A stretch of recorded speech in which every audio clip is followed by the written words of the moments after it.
They say freak when you're singled out.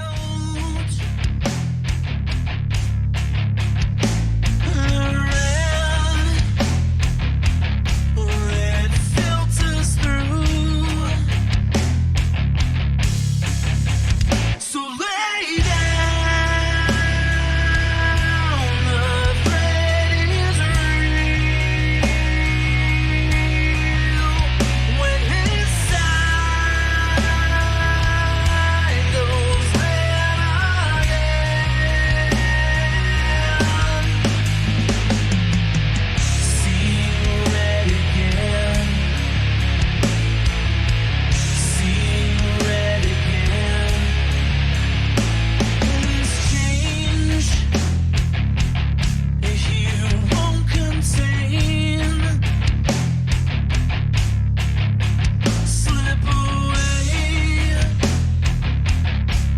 to clear your mind. When asked who made it show, the truth he gives into most.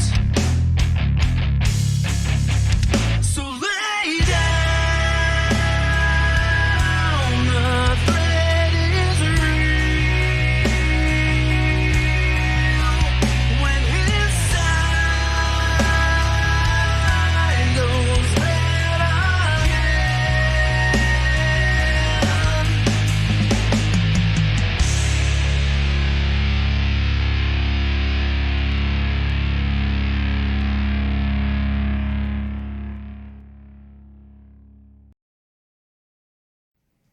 Warning: this podcast features adult subject matter, adult language, and things not meant for children to hear.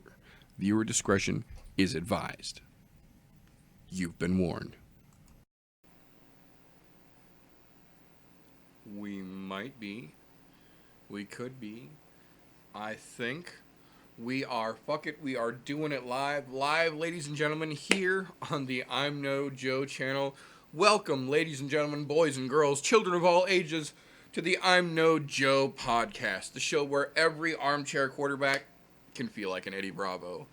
Today, as like most days, I have got a panel full of fine young folk here to go over the shenaniganry and the fuckery afoot in the world of MMA and combat sports. Before we get too deep into it, let's take a quick second. We will go around and welcome these gracious folks willing to come and shit talk shenaniganry with me here.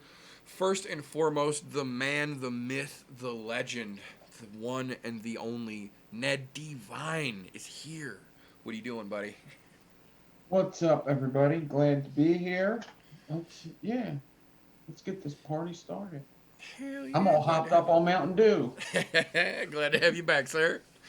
And then, as is the case most times on this show across the octagon from me, my cohort in combat sports, my Wednesday night brother from another mother, the one and only Golf T Vapes. How you doing, sir? Doing fucking excellent. Excited about this weekend. And actually, we got two bangers of weekends just back to back this week. So I'm just excited of what's coming up here in the next couple of weeks. We're into that phase of the year, yeah. Yeah, and we're 1 month closer to International Fight Week where shit really gets crazy. So I'm happy. Shit's looking up. It's really looking up this year, and I like it. We are definitely building a very nice 2020 for the world of combat sports. So far, I'm very pleased with how things are turning out, and I think we've got a very nice year to look forward to.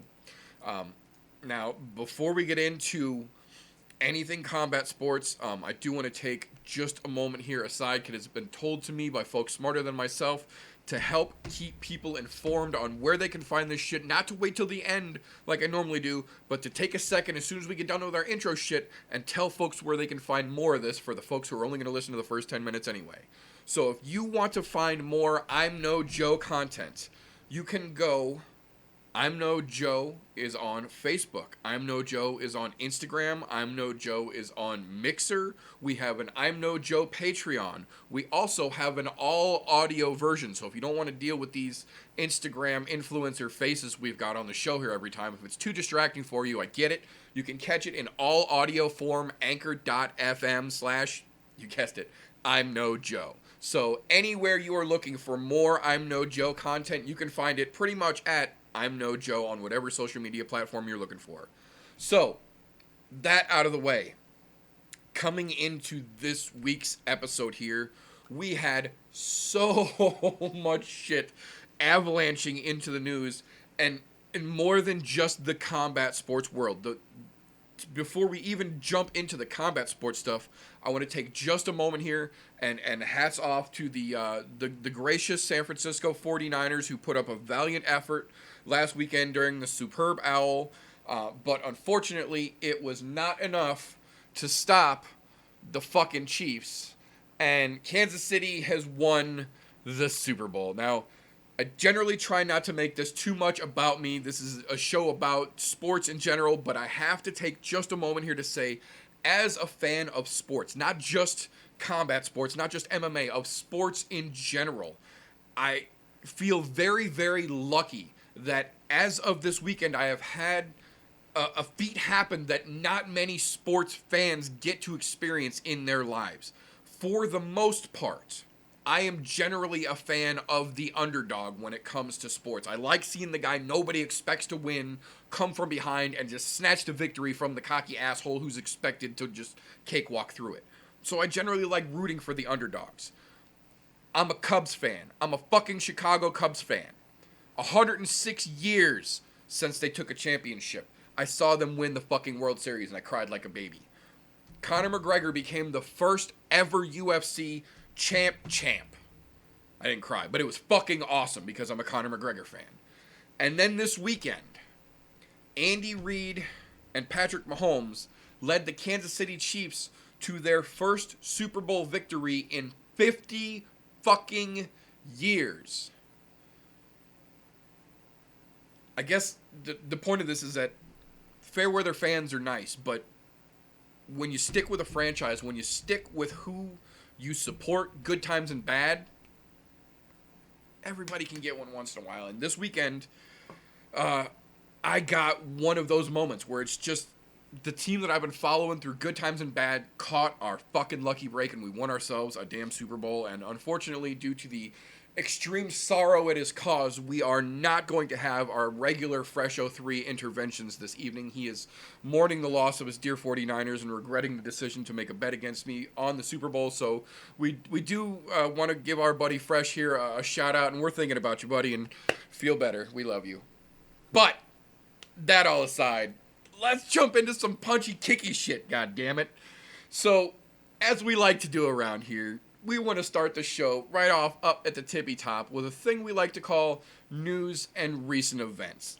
This is all of the MMA, combat sports, shenanigery, shit-talking, fight announcements, all the spiels of interesting fight world stuff that has happened since the last time we saw you wonderful folks. Interesting one, and I use the word interesting because I don't really have a better word to describe this fucking fight that they announced a couple days ago. Bellator 243, the 205-pound division, Ryan Bader will fight Nemkov for the belt. March 24th. Is that the 24th? I think that's the 24th. Don't quote me on that. In March. Bellator 243. But Nemkov is no slouch, but I feel like ever since Bader got that double champ status in Bellator, they're really putting a lot of their eggs in his basket. Yeah. They really need to change their outlook on that. Look, the double champ thing is great because it's great for your promotion. Right. It's great for everybody else to see because, I mean, the UFC basically kicked all that shit off to start making, in fact, not the UFC, Conor McGregor kicked all that shit off to be double champ at the same time type shit. and everybody else is falling in the soup. But some of these smaller promotions, you can't put all your eggs in one basket like that. Don't get me wrong. I'm Bader's done fucking amazing things over there, but, namely because he's had access to better supplements now that he's not in the UFC anymore. And less rigorous testing. You know, I'm just saying. But either way, they need to keep those divisions moving, and I don't think they're moving fast enough with him over there now. They were having better fights when there was two individual champs, and we were getting better fights overall that way. Don't get me wrong, he earned them. You can't fault a man for earning titles, but at the same time, you got to make him defend a little more often than what he's doing right now. It seems it's a little few and far between for him. It is for what I would like to see holding two divisions. I mean, I agree. look at even, let's say, for example, right now, the Linus holding two of them, but she's been going back and forth defense after defense between the divisions and not holding anything up. Bader, on the other hand, he's holding shit up. Right. Well, and the really shitty part about a situation like this is that it forces us to do one of the most painful things that you can do as a hardcore MMA fan, and that's admit that Dana White was correct, and that sometimes double champs really do just logjam two divisions, because it's really difficult to keep a champion healthy enough to defend two divisions. One division is legitimately hard enough. I mean, Stipe's out right now, and the whole heavyweight division is getting kind of crazy, so look at that on Bellator, and you got him covering 205 and heavyweight. Yeah, and he's that's kind of really jamming bad. it all up. Look at the guys who get injured the most in a lot of those fights, usually in the heavyweight. Why? Because they hit and kick harder.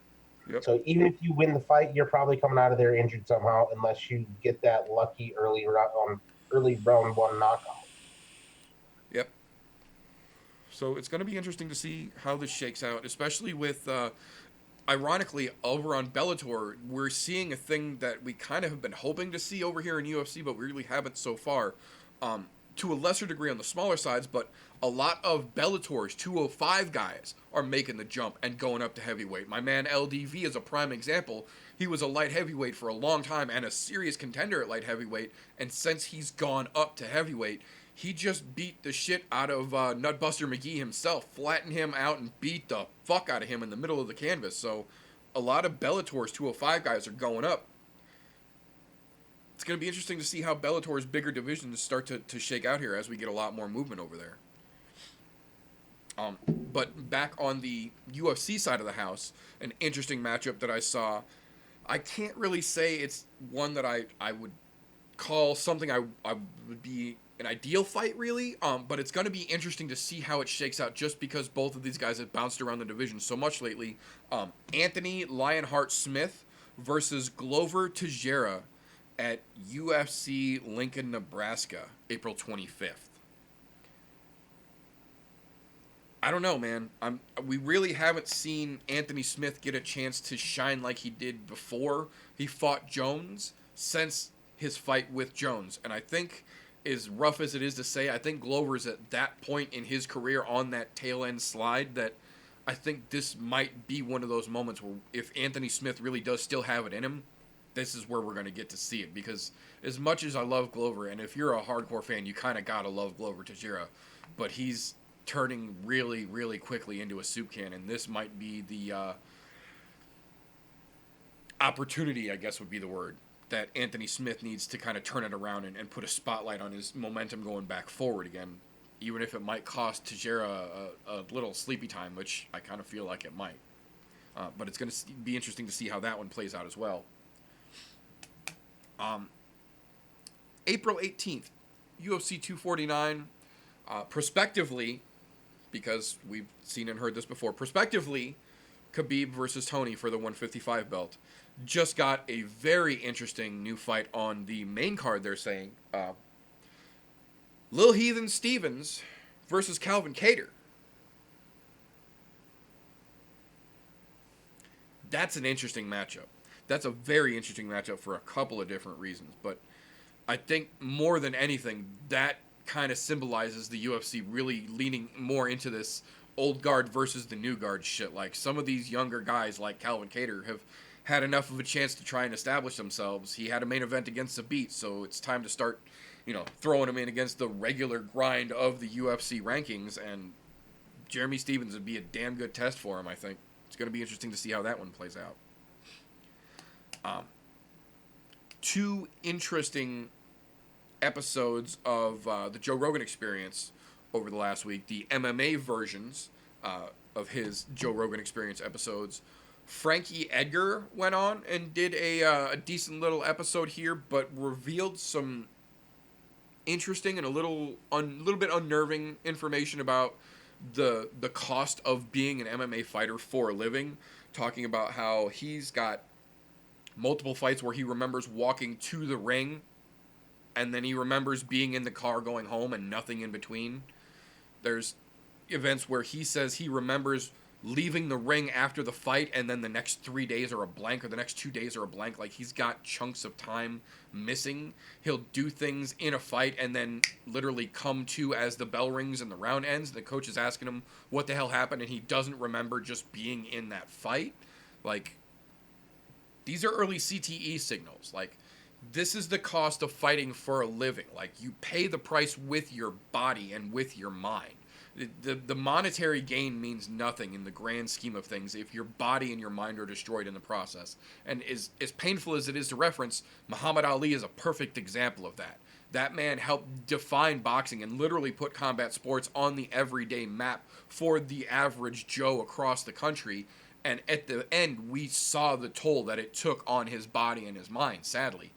And as weird as it is to see this early on, it really, really kind of makes you think that Frankie might be starting to head down that path. If you look back at all the fucking wars that Frankie Edgar has been in his career, and now he's still as determined as ever, but now he's going down in weight to 135. He said he's set in stone. He's going to bantamweight. Like, this is the point where being a fan of MMA and being a fellow concerned human being becomes very conflicting. Because on one hand, as a fight fan, you love seeing great fights. On the other hand, as a real human being, I don't want to see another man turn into a mumbling slouch of a human being just so that I can get 20 minutes of enjoyment watching him and somebody else punch at each other. There's plenty of other ways. It's not required. But with a guy like Frankie Edgar, you're not talking him out of it either. So it's the weird conflict that you face as a combat sports fan, I feel. You know, that's part of that. We're always talking about when to hang them up. Yeah, exactly. When you realize, when you just, I hope somebody points that out to him, that he just stated it live on Joe Rogan's fucking MMA podcast and says, hey, you know, maybe this is the time to step away. Look, he's done a lot of great things for the sport. Fuck yeah. He's gone the distance, fucking had some of the most memorable fights there ever is. Between him and the Gray Maynard fights. Yeah, Those, absolutely. Some of the greatest wars you'll ever see. There's a point where you got to know, hey, it's time to hang him up. But going down a weight class at this point in your life, maybe he thinks they don't hit as hard down there. Well, he was saying he feels like, because at 55 he was always a smaller guy, and that's undeniable. Like, even in the Gray Maynard fights were a great representation. Like, he was the smaller guy in most of the fights he's been in his career. But then you look at, like, him versus Korean Zombie wasn't that big of a size differential, but even then, the Zombie looked huge compared to Frankie Edgar. So you got to kind of understand to a certain degree his point of view. If he cuts down one more class and he does it properly and he adjusts his body and he does it right, he would be the same size or bigger than the guys he's fighting for the first time in his career. I could give him a leg up, and at the later stage of your career, I guess any leg up is a good thing. And when I say later end of his career, he hasn't really fallen off a lot. Like you see a lot of fighters that have fought as long as he has, a lot of them have really tailed off. Look, yeah, he got laid waste too by the Korean Zombie, but he took that fight on super short notice, was not prepared the way he could have been to fight him. So my hat's off to him, but he got destroyed. But unfortunately, that's part of that business of being a company man too. As Cowboy. Yeah, him and Cowboy, those two are the biggest company men there have been in the fucking UFC period. Yeah, and they both paid that same price too. Yeah. Hopefully he does well moving forward and hangs him up before he's completely brain dead. It's got to be a money thing too. It's got to. I know they say I just love the fight and stuff, but it's got to be a money thing. Well, and that's actually one of the things that I learned from last week, because we had two JRE episodes that I'm talking about for this week. There was one also last week that I didn't put in the notes here, but I will give proper mention to. He actually had Josh Thompson on just before Josh Thompson actually announced his retirement from MMA, and I kind of feel like the conversation he had with Joe had a small part to play in that, because even Josh Thompson was talking about that same thing. Like, when I was a superstar fighting for the UFC or even fighting for Bellator, I made as much in one fight as I do in an entire year running 4 very successful businesses.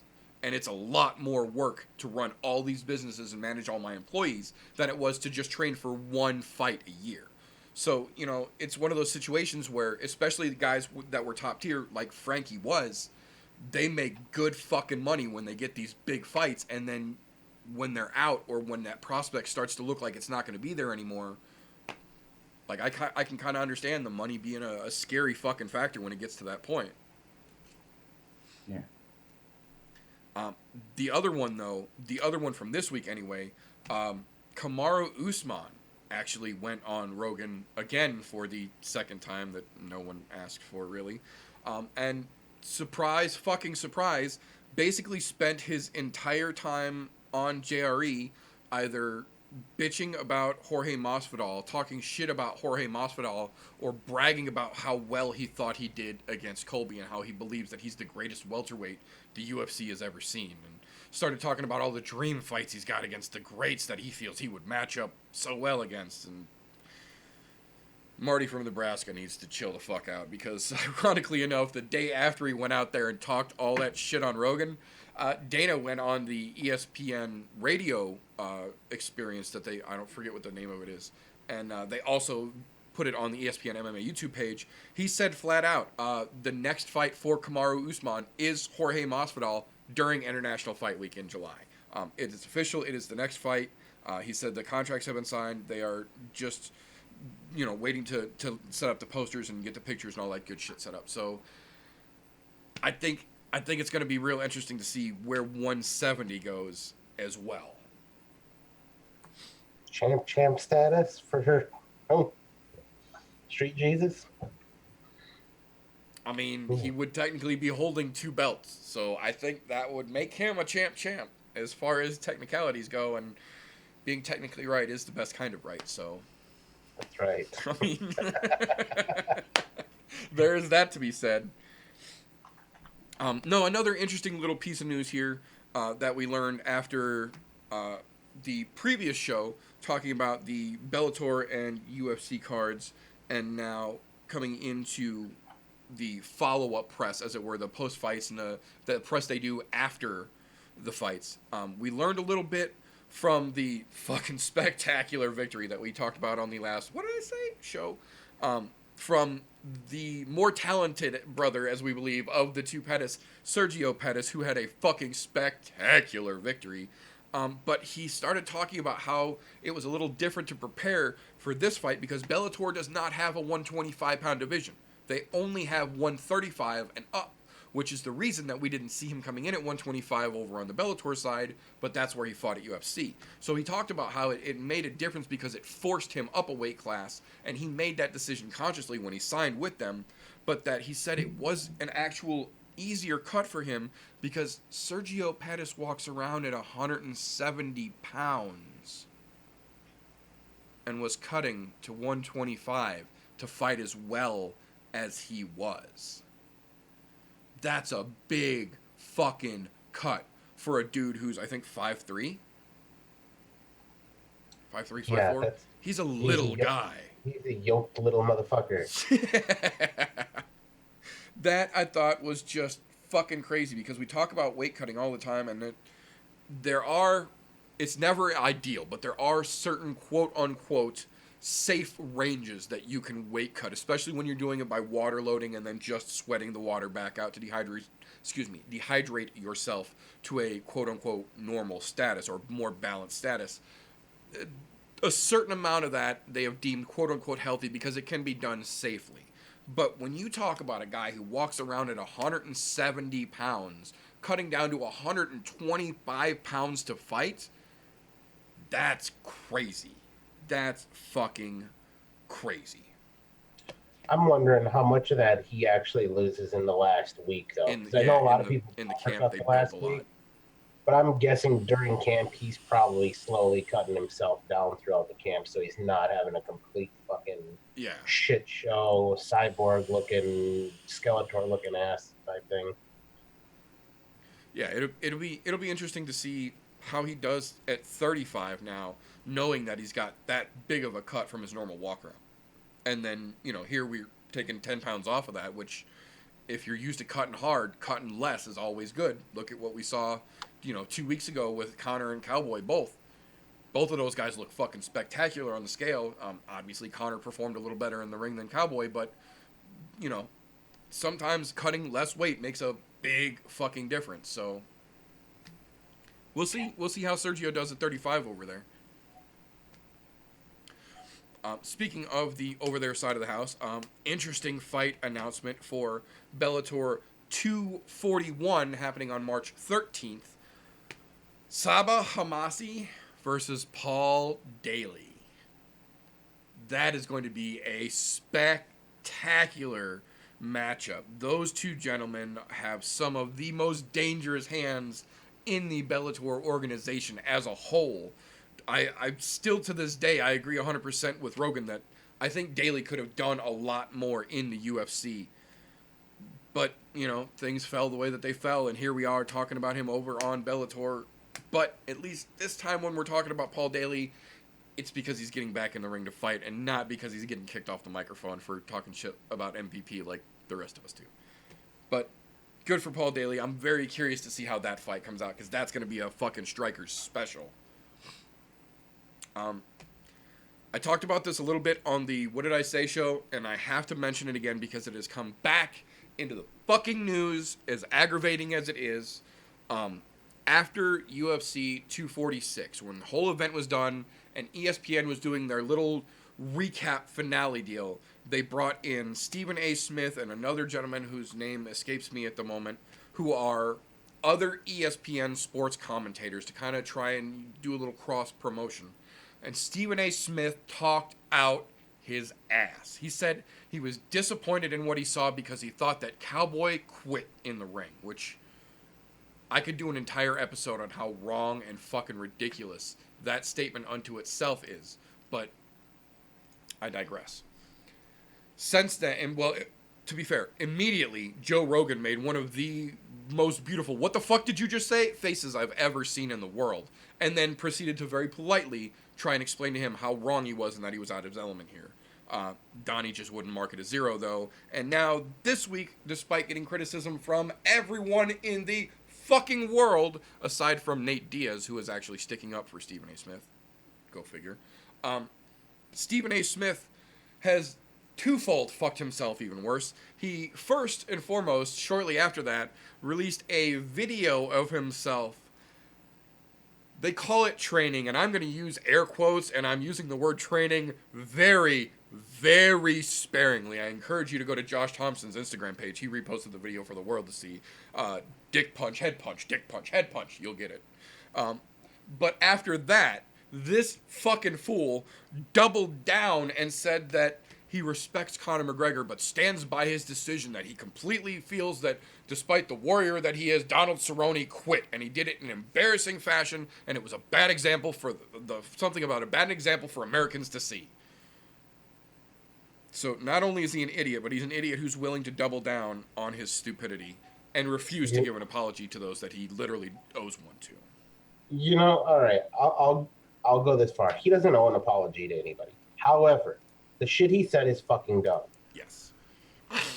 What he needs to do instead of apologizing is go and get some more education on the sport. Right. Look, he's not been a pugilist commentator. whether it's boxing or whatever. Look, you enjoy boxing, sit down and watch it, that's fine. But to actually understand the game, to understand MMA, you have to actually go and pay attention, learn those different arts.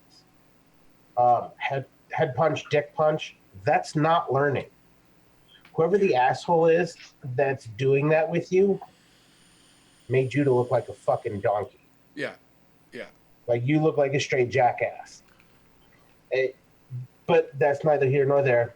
If you're really trying to learn, and my hat's off to you, but when somebody tells you you're fucking wrong about something you really know nothing about, take it on the chin, be like, okay, I'll go do some more research. Look, he's a fantastic sportscaster. I will say that 100%. Like, you look at all the other things he covers, whether it's basketball, football, everything, he knows his shit in those areas. MMA, he doesn't know his ass from a hole in the ground. In fact, for that matter, he couldn't pour piss out of a boot with MMA if the directions were on the heel. It's at some point, there's got to be a point where you go, you know what? Okay, I'm fucking wrong. I don't know shit. I'm going to shut up. I bet you could ask that man what's the difference between a Darce choke and an anaconda choke, and he wouldn't fucking have a clue. Yep. And for little minor things like that, I know the casual fan might not understand those, and that's perfectly all right. You're not expected to. If you're going to be a casual fan, be a casual fan. Give a casual opinion, but don't say somebody fucking quit when they obviously got fucking rocked.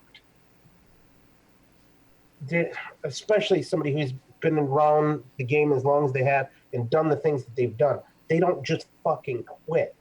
Yeah, orbital bone and nose broken in under a minute, but you know. Yeah, when it looks like you actually got hit with a fucking baseball bat, there's probably something going on there. But you know, what do I know? That guy's a fucking idiot when it comes to MMA. The rest of it, though, my hat's off to him. Fucking excellent commentator for everything else. MMA, though, he can go jump in front of a truck. Cowboy came out today and said that he didn't break his nose or his orbital bone. He said he has no idea why UFC is saying that. Interesting. Yeah. Really? Yep. Yeah. You know, they probably did it for fucking gain a little more traction, but still. Look at that dude after the fight. He was all sorts of fucked up looking after the fight. I'm just saying. He was still, yeah, that was definitely not a given. Yeah, that was that's just Connor's quick in the first, and he's Connor did exactly what Connor does. Yeah. Yeah. I'd like to see Stephen A. Smith versus fucking Joe Rogan and see who quits. Yeah, no shit. Well, that's the beautiful thing about Stephen A. Smith making such a ridiculous comment is that the amount of people who have come out of the woodwork and challenged him to one 40-second round with him using, like, Gary Tonin, for example, said that he would challenge Stephen A. Smith to one 40-second round. He would only use shoulder strikes. He would chug a fifth of Jack Daniels and a six-pack of Budweiser and shoot up a full syringe of black tar heroin and then only use one shoulder, not even both shoulders, just one. And he bet he could make Stephen A. Smith quit in under 40 seconds. Like, I will say this. There are certain times where being an analyst of MMA is very easy, because you can look at something and you can see how it came out. But then there are certain times where, like in real close fights, it's hard to be realistic about it because you get so many campy fans who won't listen to the technicality of it. They only see it as, well, my guy was winning or your guy was winning.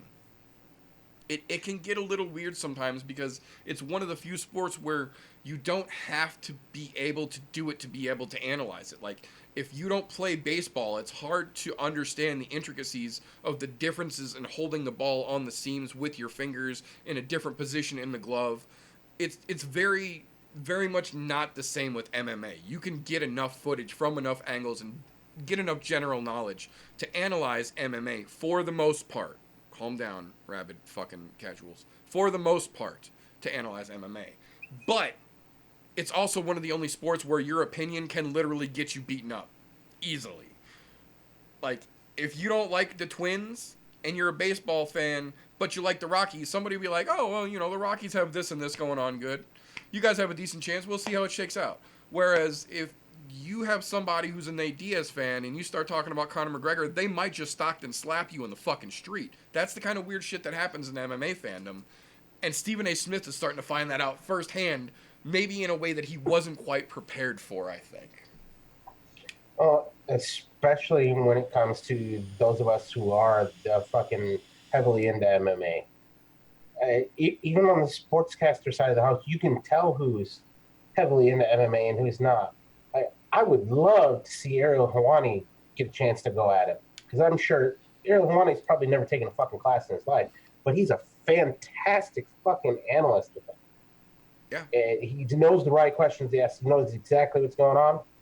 He'd go in there and wreck him, and he wouldn't even have to dick punch. He still would, but he wouldn't have to. I'm just saying. But anyway, I'm over that shit, because you know what? In another fucking 6 months, everybody's going to forget about it until Stephen A. Smith says something fucking stupid. Because Right, yeah, until he does it again. now that they have this ESPN deal, they're trying to inject fucking every ESPN analyst they can into this shit, which, to be honest, is a fucking shit show. Everyone that I've seen that they've been trying to analyze who's not an ESPN guy or not a MMA guy, fucking just terrible.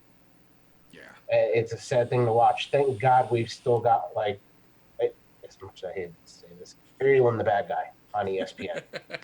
Thank God for shit like that. Right. Right. Look, I like Chael Sonnen. Watching him commentate on some things is funny as hell. But at least he knows what the fuck he's talking about.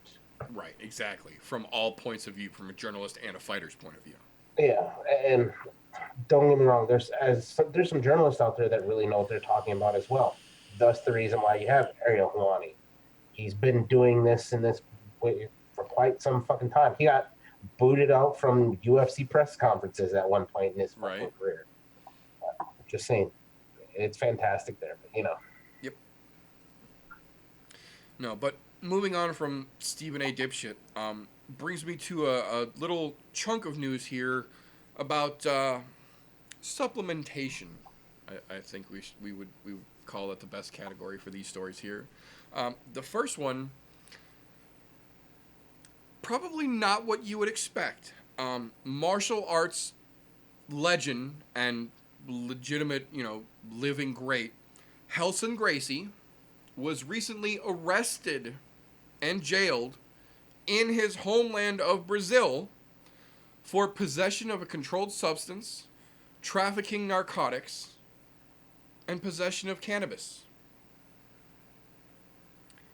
Because he brought CBD cream with him from Florida. And the Brazilians didn't know the difference between CBD and regular weed, even though medical marijuana is legal in Brazil. And when he presented his medical documentation for the use of the CBD in Florida, they immediately released him and negated the charges. But it was an entire ordeal to see a 66-year-old man get arrested. Not just any 66-year-old, but a 66-year-old Gracie get arrested in Brazil for weed. When it wasn't even really weed, it was CBD roll-on. Little irony. The more we take steps forward, there's always still parts of the world that are taking steps backwards. But the other two here are not quite as colloquial, I guess would be the right word for it here. We found out yesterday that Diego the Nightmare Sanchez has officially been given and accepted a 3-month retroactive suspension for a set of tainted supplements that he was taking. He turned in his supplements when he popped hot. They verified that the amount in his test matched the amount that they found in the tainted supplements that he had turned in. So they took that and he is clear to go, but officially still has a sanction on his record from USADA. And then we found out about an hour and a half later, the exact same fucking thing has happened to OSP, but for different supplements and different chemicals. So on one hand, this is one of those situations where guys like Nowitzki, the Golden Snitch, and Dana have been saying for literally years now, if you're going to take a supplement, check with USADA, check with the UFC. They have lists of approved, verified supplements that you can take, and you won't have any issues. But when you take things that aren't on that list that they can't verify, you will inevitably come up with some tainted fucking situations. And here we just see one after another after another. That seems to be the more recurring theme than ever lately. But there is that. Which brings me to a little bit of an interesting, not quite as lighthearted side of the news. We did get word this week that along with the champ Weili Zhang, several of the other Chinese fighters will be coming to stay in Las Vegas for the next few months to continue out their training as the coronavirus spreads across China.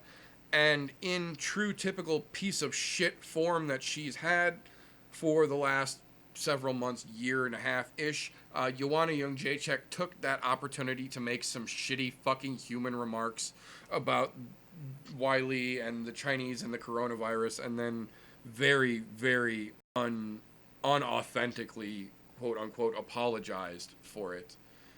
I guess on the good side of it is that these fighters are now all going to get the benefit of the UFC Performance Institute for much longer than the traditional fight week that they may have originally.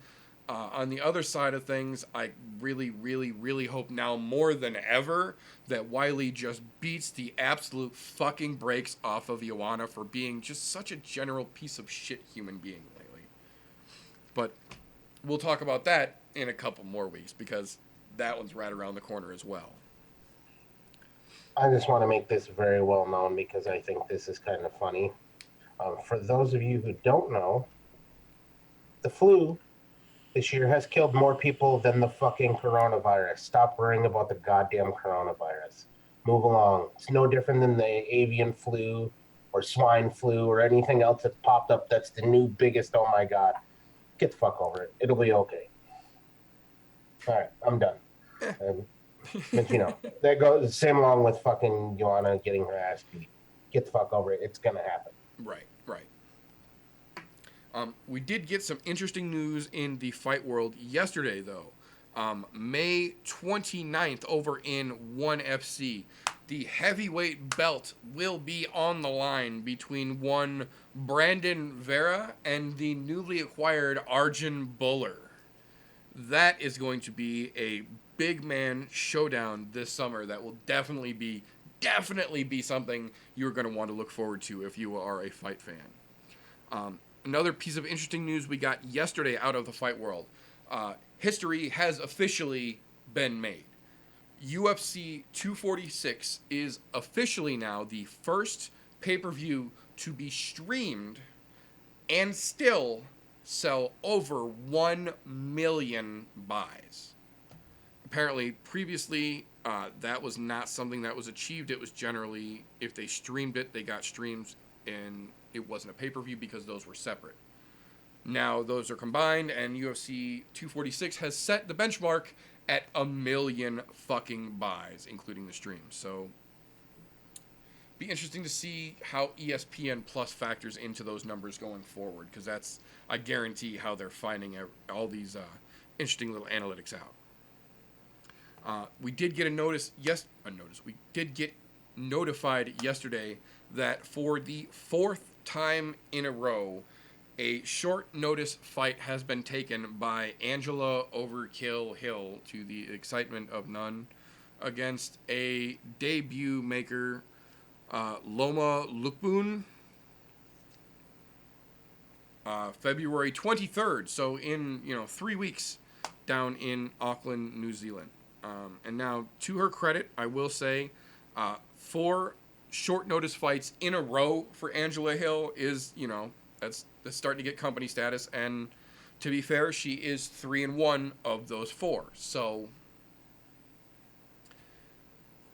a win's a win, as they say. But man, being willing to take short notice fights and still making them boring is not going to win you over any fucking favors. That's for damn sure. No, especially not when the people you're fighting on short notice are newcomers. Yeah. What do I know? I'm just some random guy off the street. Right.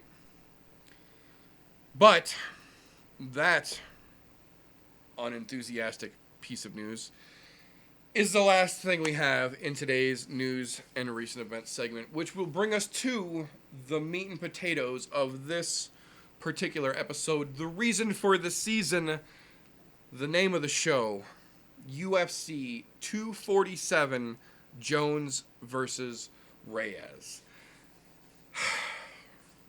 The original first pay-per-view of 2020 on the UFC side of things, prior to McGregor and his hold my whiskey and watch this moment. So let's get right the fuck into it here. UFC 247 is actually surprisingly put together very, very well. Now, as is the case with all fight cards we talk about here, there's of course a little bit of fluff here and there, but this time it actually was not terrible. There was only a couple that aren't really big fights, that aren't really worth breaking down for the most part, but we are going to try and save you a little bit of time here if we can. So right out of the gate, the early prelims is literally just a bantamweight showcase. 335-pound fights that are all very interesting. The bad part is that none of them are really particularly devastating one way or the other to the division. Now, these are all three going to be great fights to watch. These are definitely going to set the tone because they're all six little dudes who can get fucking crazy. I just don't think any of these are going to be the big fireworks to really pop anything off. So heads up to the UFC for making an all bantamweight prelim. I don't know that they've ever done that with a full early card or prelim card in any of the events, at least anytime recently that I can remember. So that's an interesting way to go, especially with 135 getting as much buzz as it is right now, because with Henry, quote unquote, coming back to the division to fight Jose Aldo for the belt next, as I scratch my fucking head, there's a lot shaking up in that division underneath that fight. There's a lot of guys chomping at the bit to come and get that fucking belt, regardless of who has it at the end of the summer. So this is definitely going to be a little bit of an early tip of the hat towards that division, I feel here. Andre Ewell, I think, takes it. Journey Newson takes it. And I think Miles Johns takes it. All three of them, I think, of the three, are the best. But I feel like of the six gentlemen fighting, I have a strong indication that we might see 3 decision victories. So there is that. But moving along from there, we will jump in and start our breakdowns here on the prelims. Now, right out of the gate, we have got a very interesting ladies matchup here. Lauren Murphy versus Andrea KGB Lee. This is where the fights on this card start to be more impactful towards the divisions they're taking place in. Andrea Lee, like her or not, is on a pretty decent little tear right now with some good momentum behind her moving up in the division. Granted, she's not taking out big names. She's still chopping her way through the soup can section of the division, but she's getting momentum and she's starting to get confidence and a little bit more of a tool set than she had previously. The problem is when you start to do that in the UFC, they generally do like we were talking about earlier, and they start to give you legitimate competition. And in this situation, this is, in my opinion, the most qualified and the most well-rounded and legitimate competition Andrea Lee has seen in her career. Lauren Murphy might not be a household name yet, but she's number 7 in the division for a fucking reason. She's a staple in the ladies' side of things. She's a very well-rounded fighter, and she's no slouch to be taken lightly here. She's steady in the middle of the pack on the ladies' side for a pretty good fucking reason here. And I think it's going to be a very interesting matchup, but I feel like this is one of those situations where, and this is, again, based partially on the press that we've seen this week building up to this, Andrea Lee seems to be getting a little high in her saddle, I believe is the proper cowpoke term. Big for her boots, maybe. Large for her britches. Take your cowboy colloquialism as it may. I think she's getting a little too tall for her own ego. I think she's a little full of herself at the moment, and she's starting to do that thing that we always love to call out, where they start to overlook their opponents because they're so blinded by their own shine, or what they feel is their own shine. And I feel that aside from just being an all-around better fighter than Andrea Lee. I feel in this situation, the fight IQ that Lauren Murphy has is really going to, I feel, turn this into more of a masterclass than a matchup. I think Lauren Murphy puts KGB away in the second round. I think this one doesn't see the judges. Wow, that's some pretty high praise for a number 7 ranked fucking Lauren Murphy there. I'm just saying. But for this is going to be an interesting fight to me. I don't think that we're going to see a finish in this fight, though. I think this is going to end up going the distance, and it's going to end up a fucking decision. There's no way that I don't think, even with Lauren Murphy's fight IQ at this stage in her career, I don't think she puts away Andrea Lee. Not by any means. Don't get me wrong, KGB she's been looking past her a little bit. Not a lot, but a little bit. More than she should be. I'll leave that, but with the way that Lee's been slowly chopping away at the division, albeit some of the soup cans and lower, she's been steadily moving her way up. And when you get that kind of steam behind you, that's a hard thing to break. Even when you get that little next bump up in competition,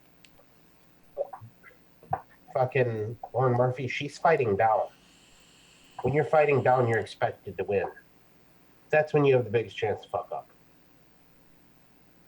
I don't know who's going to win this fight, nor do I think it's going to shake up the 125-pound women's division at all. The only way it shakes it up is if fucking Lauren Murphy comes out there and gets her ass kicked. And by ass kicked, I mean in either a really dominant fashion over 3 rounds or gets finished. That'll be a huge shakeup in the division because of the last couple of fights that KGB's been on, where she's been doing really well and managing excellent fucking wins. But if she loses, it's not a big fucking deal in the division. This doesn't give Lauren Murphy anything. This is Lauren Murphy's fight to lose, which that's a bad prospect in itself when you're taking a fight. When it's your fight to lose, that's a bad prospect. We've seen it time and time again where people are in that position and they take the shit on it. Do I know who's going to win this fight? No. Am I truly rooting for one or the other? No, not really. To be honest, I think it's going to end up being a coin flip. Depends on how much has KGB overlooked Murphy, and then does Murphy show up because she's expected to win?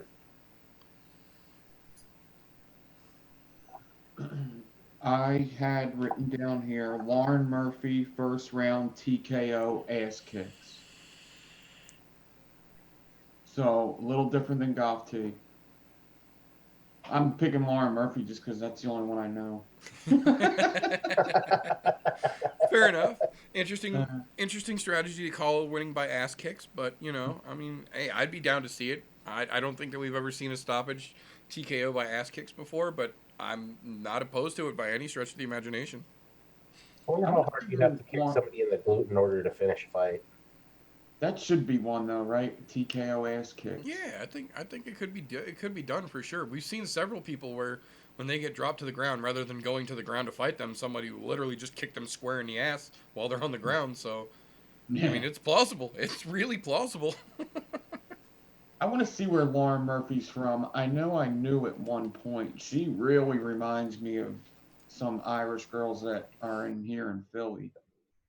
And then when she would argue with Eddie Alvarez on that show, it really reminded me of it. Right. I'm not sure. Hometown, Anchorage, Alaska. Oh, wow. Interesting indeed. There you go. Now you know.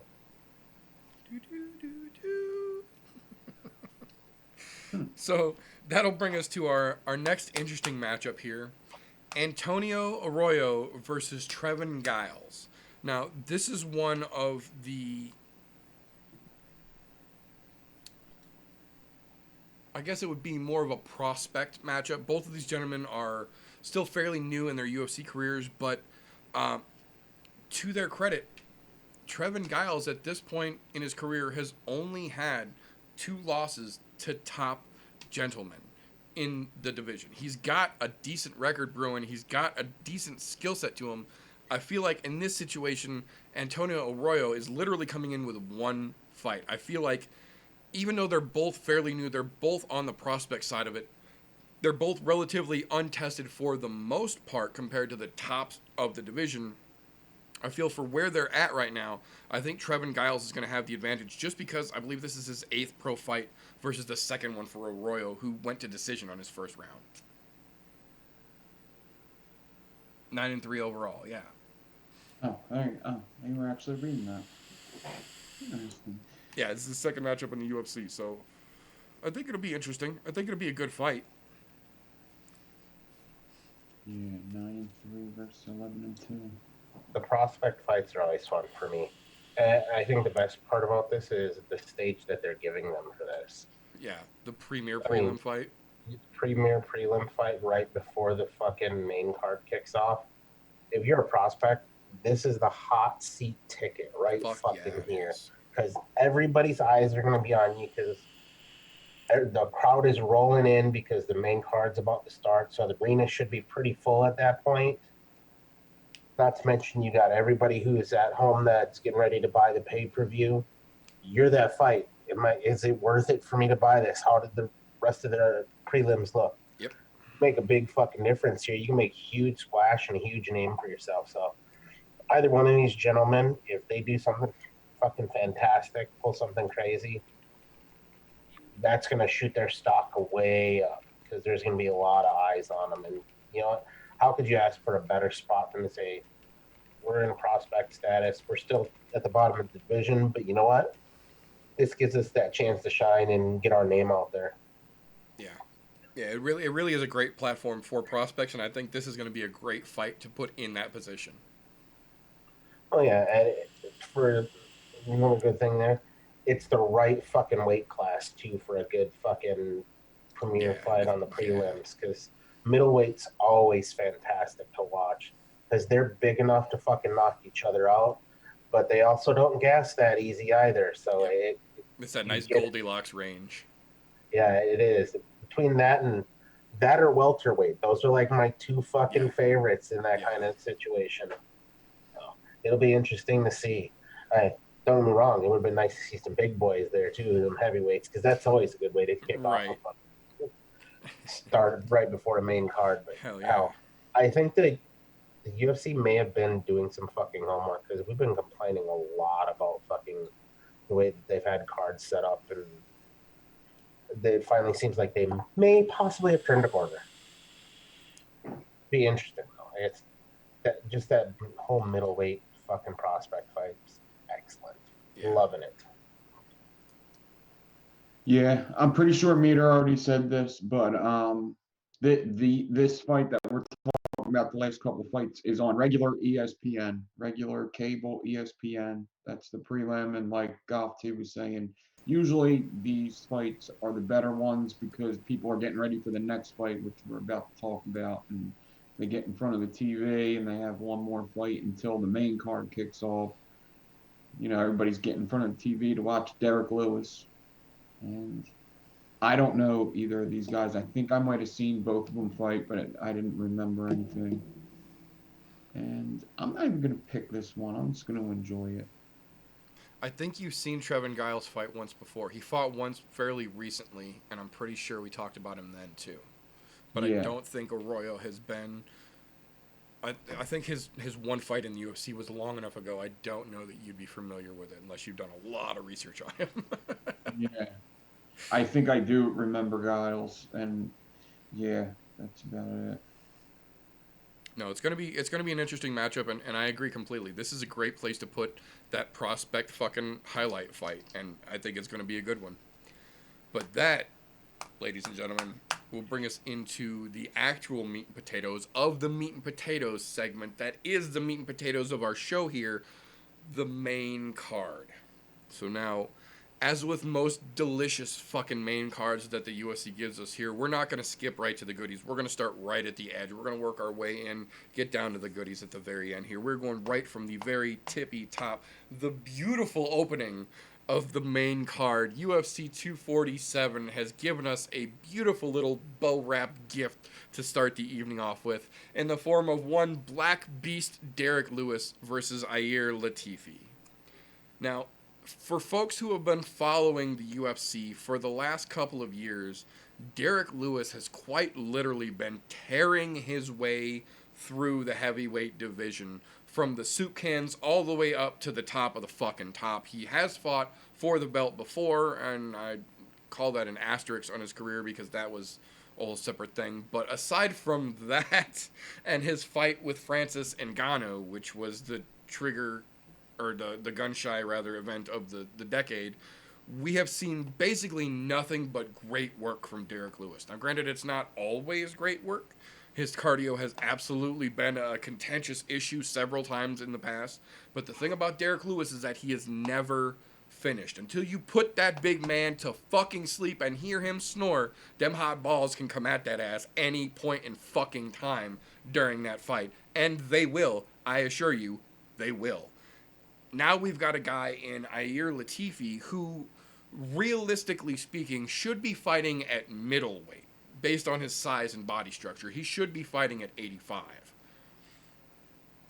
He's been previously fighting at 205, like you see here, but has decided that it's time for him to make the move up and fight with the big boys at heavyweight. And he's coming in against one of the strongest contending heavyweights that the UFC has in Derek Lewis. And not only is he coming in against Derek Lewis bringing that fucking heat, he's coming in against a Derek Lewis who is actively working on reducing his overall body mass and increasing his cardio. So he's got the ability and the energy to put the full pressure fight on you from start to finish. Because we've seen Derek Lewis go 5 rounds before. He can do it. It ain't fucking pretty, but he can do it. And now we've got a motivated Derek Lewis who wants to be able to go 5 rounds and wants to be able to put 5 hard fucking rounds on you. Coming against a guy who, to be fair, really wasn't shit to fucking brag about at 205, thinking that he's going to have the power increase and the benefit that some other folks have claimed to get from going from 205 up to 265. And I don't think it's going to be there for him. I don't think Latifi's skill set was enough at 205, and I don't feel like he's done enough since he left 205 and decided that he's coming to heavyweight to make that change. And I think this is one of those situations where, you know, hats off to the guy for trying something to change up his career, because clearly what he was doing was not working. But this is not the move to get you in the place you want to be. I think this is a situation where he wasn't shit as a light heavyweight. He's not going to be shit at heavyweight. Realistically, what he needs is a better camp, a better nutritionist, somebody who's going to put him on the path to middleweight, because at his size, he could be a problem at 85. But I think he's just going to be a punching bag at heavyweight. And I think Derek Lewis puts his ass to sleep inside of 2. You know, there's only one thing on this that I'm going to have to disagree with you on. I don't think he'd ever make 185.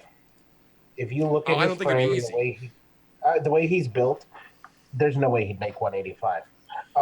He could make 185 if you drained half of the blood out of his system before the fight. But no, him coming up to heavyweight, that's a huge fucking gamble for him. And when I say huge, I mean huge, because he was cutting 205. I'm guessing when he weighs in tomorrow, we're probably going to see him somewhere closer to the neighborhood of like 240, 245. That's what I'm thinking. It's probably 245 as well. And I'm guessing he's not going to have to cut, because he's a pretty fucking yoked guy as he is, walking around. Yeah, he's ice cream cone shaped. Yeah, he's all up top, nothing down bottom. Yep. I mean, they got to put the little fucking melted chocolate in the bottom just to plug it from leaking. But that's a crazy fight. Why if you're gonna go up to fucking heavyweight, would you say, yeah, I'll fight Derek Lewis as my first fight? That's a stupid idea. Do you want to get sent into orbit? Don't get me wrong. Latifi has some power, but he's also given up 6 inches in reach in this fight. and like 4 or 5 inches in height. That's fucking crazy. It's a night Latifi. I don't think he makes it out of the second, to be quite honest. And if he does, my hat's off to him that he's managed to get on his bicycle. The only thing that I think that he's going to have the advantage over Lewis on in this is going to be the speed aspect. Just because he's going to be a bit more quicker because he's used to fighting those guys that are quicker with their hands at 205. That's going to be the only thing that's going to help him here. And I don't think the speed is going to outdo that fucking power because all he's got to do is catch him once. That's it. I mean, we've seen it. We've seen him do it in the last possible fucking second of a fight. And Latifi's going to have a bad night. Don't get me wrong. He's been a mainstay in the UFC for quite some time now, but this is not the way to get your career rolling hot again. You probably could have done something better at 205, changed something up a little bit, and that would have got you rolling again. But this is not the way to do it, and not the person to come in and try to do it against. I mean, I guess they could have thrown him up against Blachowicz, and Blachowicz could have knocked down another one coming up fucking level. But Shit. It'll be interesting to see. I'm pretty excited to see how this one pans out. And I just misspoke because Blachowicz fights at 205. So I screwed the hooch on that one. Corrected myself. Fuck all of you. Although to be fair, I would absolutely still have been down to see Blachowicz versus Latifi at 205. Yeah, that would have been a fantastic fight. I would absolutely sign up for that one. I think Blachowicz would still blow him out of the water, but I think he would as well. I think it would be very akin to the light heavyweight version of Ngannou versus Overeem. Yeah, pretty much. But, by the way, no more than second round, I don't think. I think Derek Lewis takes his shorts off in the middle of the octagon, gives us another great one-liner about going to screw his wife after he goes and drinks some. I mean, he's at home, so this is Derek Lewis in Houston. So I believe, as the kids say, he's going to put on for his city.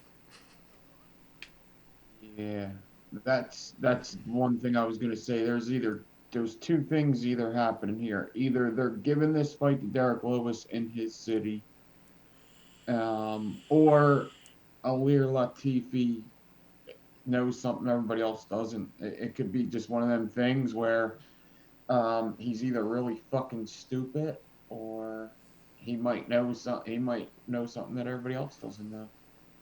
He might see something, which I don't think against Derek. I mean, Derek Lewis is a lot of fun to watch and everything. But there's definitely things that he does. Like sometimes he gets on my fucking nerves. Like when he goes and holds his stomach and shit in the middle of the fight, and he starts like doing this little like wincing and stuff like that. Sometimes I know it's like him playing possum, but sometimes he does not have a poker face. And No, you really don't. I mean, there's a lot to do with speed. I mean, a lot of people think that like lots of these guys that have power, like the power thing isn't like always the case. It's not always the case. It's usually the punch that isn't seen. Like lots of people that fight Conor say like it's not even that he hits hard. It's just you don't fucking see it coming. You don't fucking know.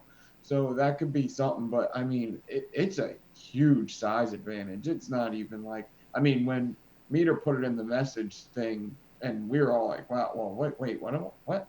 That's fucking, he's humongous compared to, Alir Latifi's my size. He's 5'8", 205 pounds. Now he's in way better shape, but that's me. I'm 200 pounds, fucking 5'8". So, Derek Lewis, yeah, I ain't doing that at all. I'm not even thinking of that.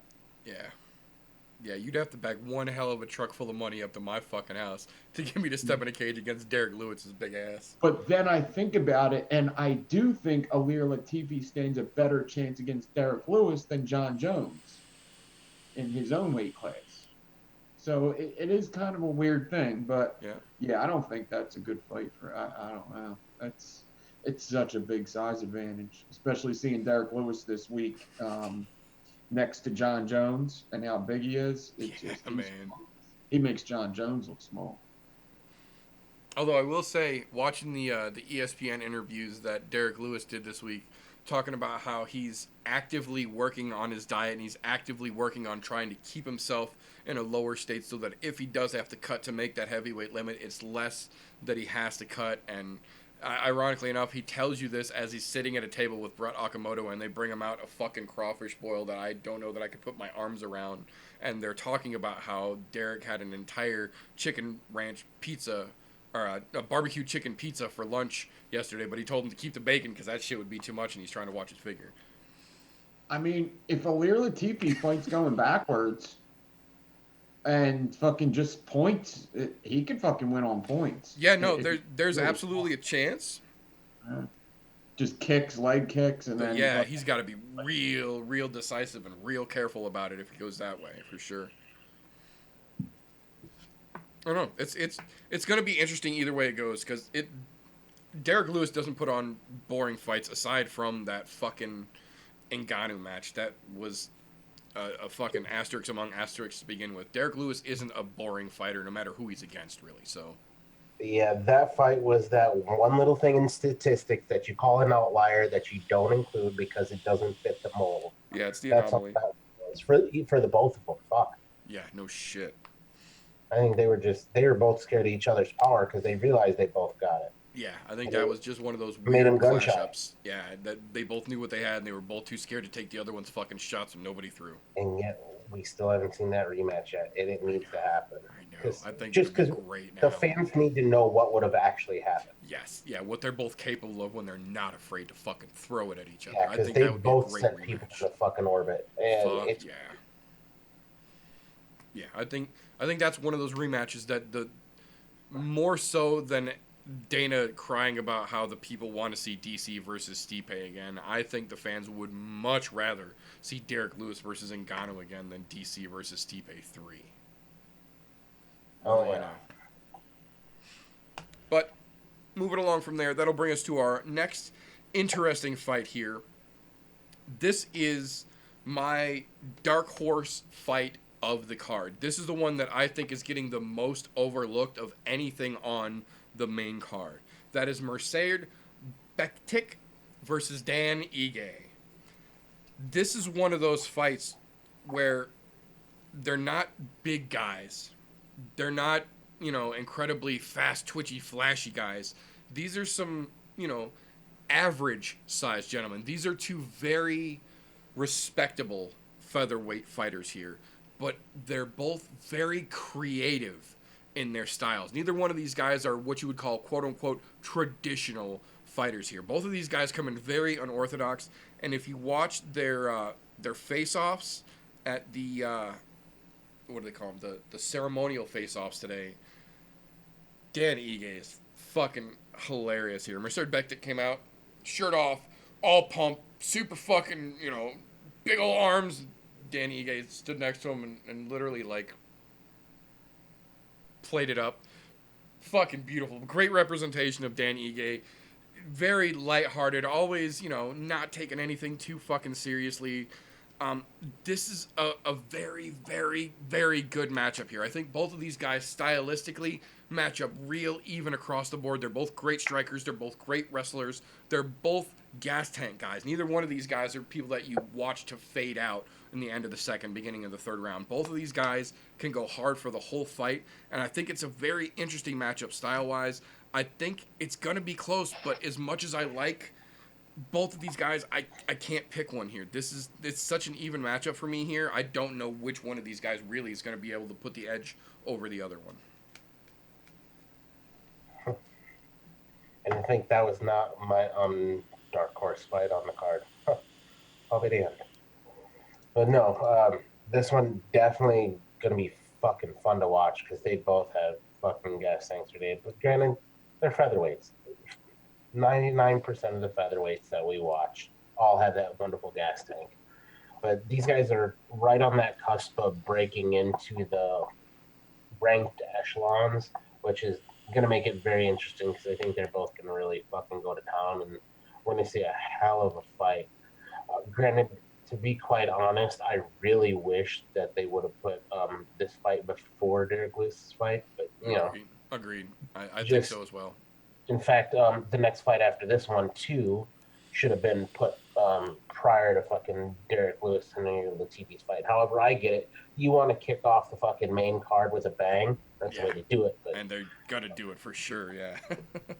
to be honest, I think Ige's getting overlooked in this fight uh, by by the people that are actually paying attention to it because we've seen what Bektik can do. Yeah. But I don't think people are giving Dan Ige the fucking necessary credit here. And I think he might sneak one by everybody and catch some people off guard. I'm saying, if you go and look at the lines, if I'm not mistaken, Bektik is a small favorite in this one. Put your money on Ige. You're going to make some fucking money. Mark my words. I don't think it's going to be a finish, but I think he does get it done via unanimous decision. Yeah, I guess this would be my dark horse too, in the sense that I'm in the dark on this one. 'Cause I don't know these guys. I'm not gonna pretend I can make a pick on it. I did just watch the face off though. Literally right after Gopti got done talking, I watched the muscle thing. It's pretty funny. But yeah, looking forward to it though. But yeah, I am surprised that Derek Lewis isn't up on the card more. But they open up. It's weird that they open up a card like that because you already bought it. So what's the sense? Just put Derek Lewis up on top. Right. I agree. I think this would have been one of those perfect situations for the People's Co-Main event that they're starting to call it, when they put fights in that third slot from the end right before the actual Co-Main, but it's a fucking banger of a fight. And I agree completely. In this situation here, the fucking main card is all stacked up. Why not put the fucking, Bektik up on top and then put the Juan Adams fight behind him and then give us Derek Lewis right before that fucking Co-Main to just build that fucking momentum all the way up. But, as they say, it is what it is. Actually, that Juan Adams fight, that's my dark horse fight of the night, to be quite honest. Well, and ironically, that's actually what we're coming to talk about right now. And this was actually it was a toss up between this and that Merced Bektik fight. For dark horse for me, this is absolutely, I agree, going to be one of the better fights on the card. I think here, Juan Adams is a Ultimate Fighter alum and a real overlooked fighter in my opinion here. And then you look across the octagon from him, and you have Justin Tafa, who is quite literally Mark Hunt's protege. He is the next iteration of Mark Hunt, stylistically, fight IQ wise.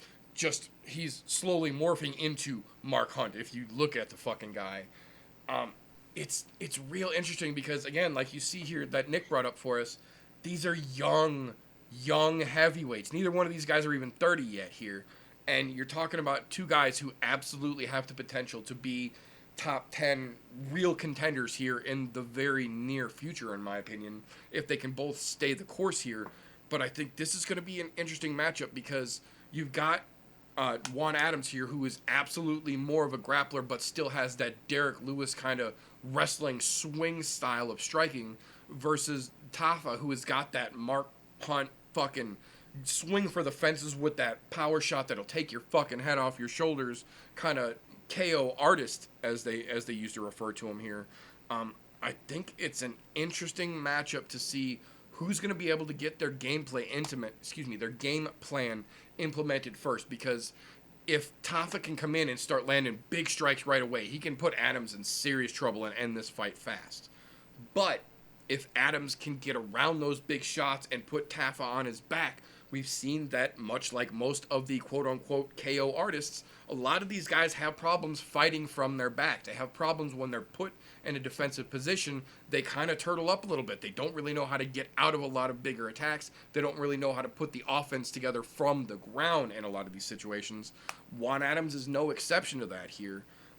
He can get you to the ground and confuse the fuck out of your fighting method, especially for a guy like Tafa. So I feel like it's a matter of game plans coming down in this one here, and I feel like we already know that Adams is going to try and get this to the ground, but Tafa also has a good fucking corner behind him, and I think that they're going to have prepared for that, and I think wanting to put on the show like he does in, homage to his fucking predecessor, I think Tafa is going to be prepared for that. I don't think it's going to be anything along the lines of a Masvidal Askren, but I feel like this one goes real fucking quick. I think we see this one end in the first Under 3 minutes is what I'm saying. I think we see this one end in the first pretty goddamn quick. I think Tafa puts Adams to sleep.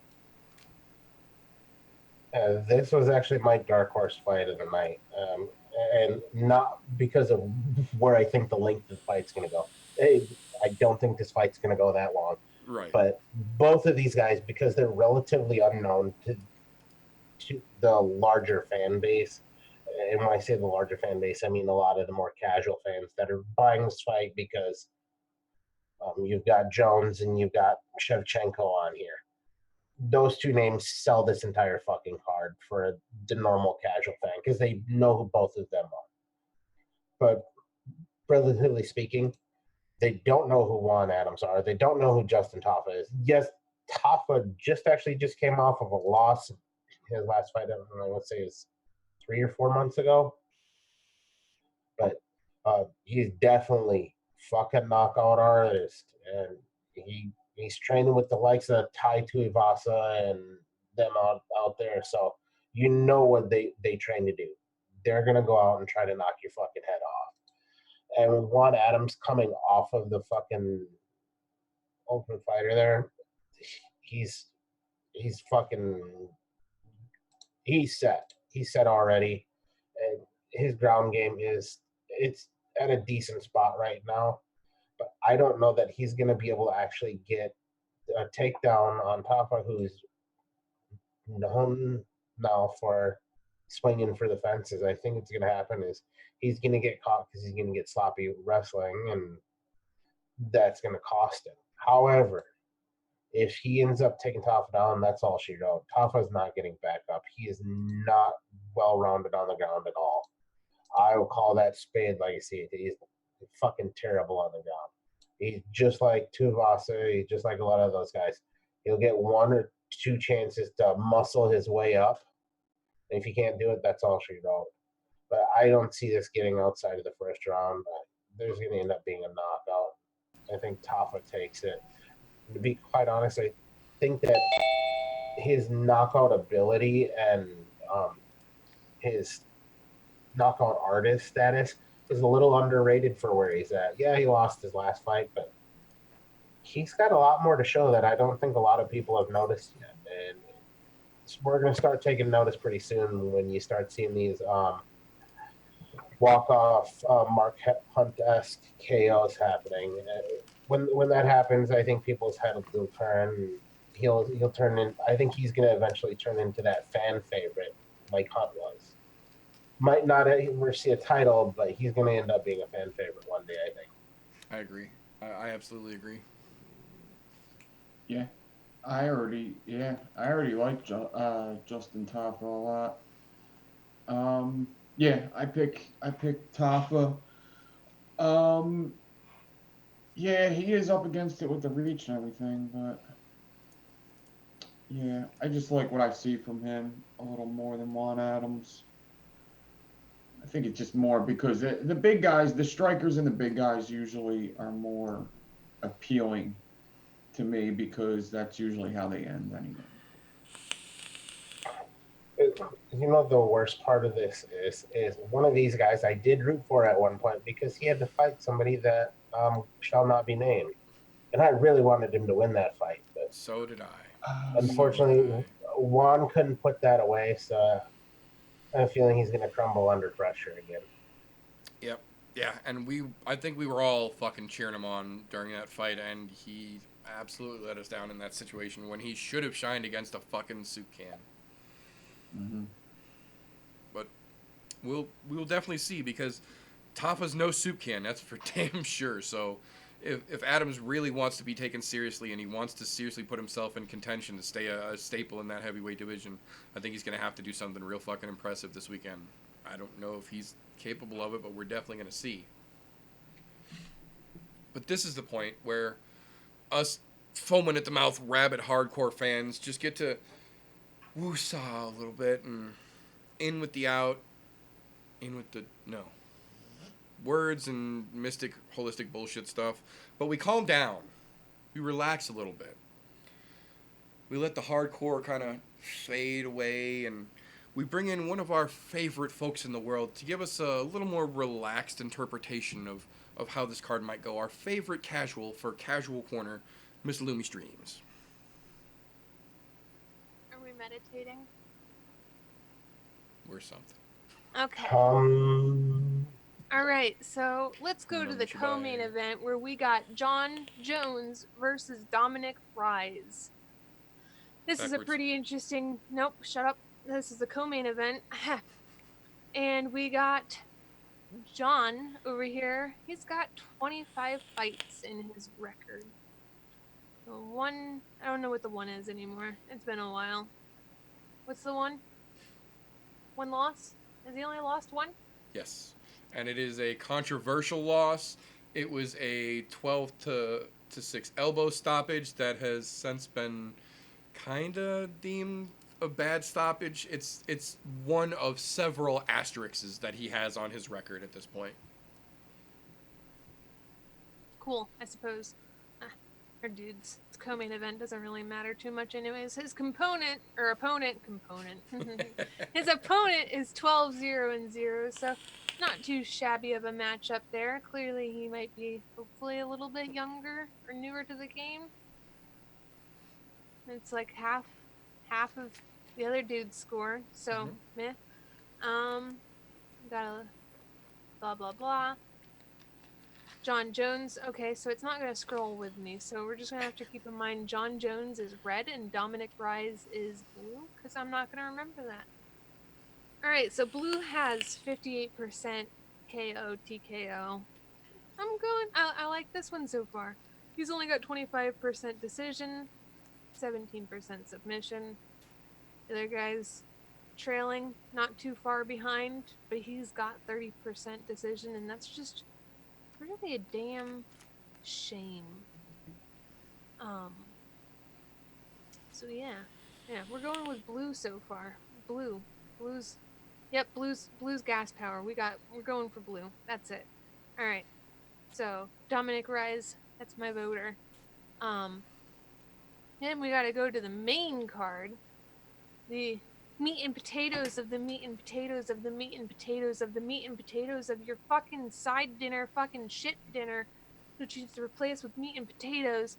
We got Valentina Shevchenko versus somebody. Nobody gives a shit. Because we got Valentina Shevchenko. So fuck everything else. I'm rooting for Valentina Shevchenko. Peace. Casual as always, much appreciated, man. We thank you for your service. Wait, what color is Valentina Shevchenko, though? Red. Okay, good.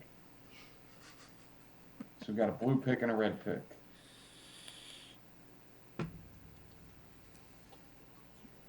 Mark down Loomy's picks here for my, what did I say, recap this weekend.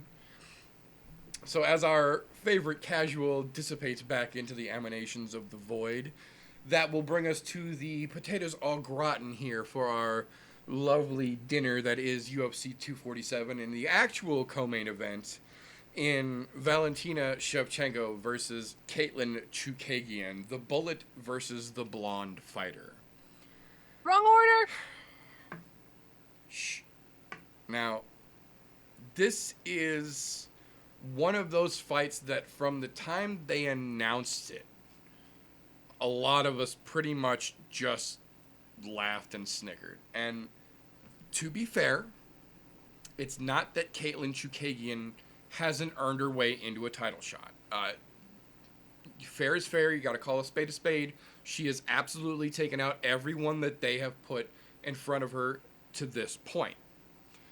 The problem being, not a single person that they have put in front of Caitlin Chukagian to this point could carry the bucket Valentina's piss gets poured into, in my opinion. Valentina Shevchenko is the only person to have even come close to a victory against Amanda Nunes since she has started her reign as the quote-unquote female GOAT. I am one of those rabid fucking fans that is a firm believer that not once but both of the times Amanda and Valentina have fought, Valentina got the better of the fight and was robbed by the judges. Now, like we say, you can't complain when it's in the hands of the judges because at that point it's not your control anymore. But Valentina, for my dollar, is the #1 female MMA fighter in the UFC, period. Not based on weight class, period. Total definitive. She embodies what it is to be a female mixed martial artist overall. That being said, she has decided that 125 is the place, at least for right now, she is going to call her home. And there is not a single woman on the MMA side or on the UFC side, or you fucking words. There is not a single woman in the UFC organization that has a chance to push her to the side and take that belt from her. Now, I don't think this is going to be a first round 40-second Conor McGregor style stoppage, but I don't see this fight making it past the second. I have a very strong feeling that based on what we've seen in her preparations and what we've heard from her talks, that we might even see a very Jessica I-esque head kick in round 2. But whether it's the head kick, whether it's a submission, whether it strikes, I don't see this fight making it to round 3. I think Valentina ends still before the end of the second round.